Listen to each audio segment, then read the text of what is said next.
মই এতিয়া চাই পেলাই দেখিছোঁ চিধাতে এবাৰ এনেকৈ ৰখিব দিছে তাতে মোক যদি ৰাইজে দেখিছে মোক ক'ত দেখিছে চালে হ'ল মই অলৰেডি পানীত আছিলোঁ দাদাৰ লগত আছিলোঁ তেতিয়া দাদাক মোৰ ওপৰৰ পৰা যে ক'লে মই যে ক'লোঁ ওপৰৰ পৰা ক'লে দাদাই জেকেট নিপিন্ধাকৈ গৈছিল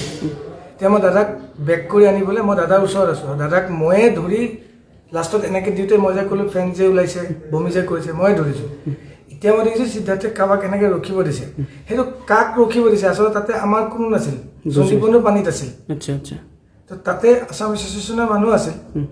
চাগে তেওঁলোকেও কাৰোবাক ক'ব পাৰে কিন্তু মইতো তাতে নাছিলোঁ নহয় সেইখিনি টাইমত মইতো পানীতে আছিলে আপুনি তেতিয়াও পানীত আছিলে মই চামকানু মহন্তই কৈছে তেওঁ বিজনেছ মিটিঙত আছিল তেওঁ একো গমেই পোৱা নাছিলে চামকানু মহন্তৰ বিষয়ে কিবা ক'ব নেকি সেইটো মই ক'ব নোৱাৰিম বিকজ মই চামকানু মহন্ত ক'ত আছিল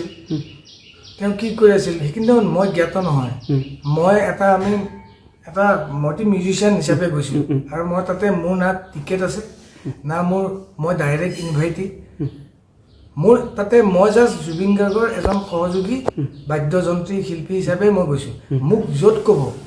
মোক যদি কয় ইয়াত প্ৰথমেতো মোৰ হোটেলো নাছিল তাত বেলেগ জেগাত হোটেল আছিল দাদা থকা হোটেলখনত নাছিল পিছত তাতে যাই পোৱাৰ পিছত এটা ৰুম আমাৰ কাৰণে এৰেঞ্জ হ'ল কিন্তু মোক য'ত ক'ব মই তাতে থাকিব লাগিব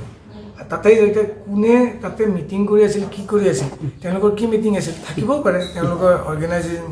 মই যিটো জানো যে তেওঁলোকে অৰ্গেনাইজ কৰিছে চামকানু মহন্তই অৰ্গেনাইজ কৰিছে নৰ্থ ইষ্ট ফেষ্টিভেল মিটিং থাকিবও পাৰে কিন্তু তেওঁ আমাৰ লগত নাছিল সেইটোও হয় তেওঁ ক'ৰবাত মিটিঙত আছিল নে কি আছিল সেইটো মই নাজানো আমাৰ লগত নাছিল কিন্তু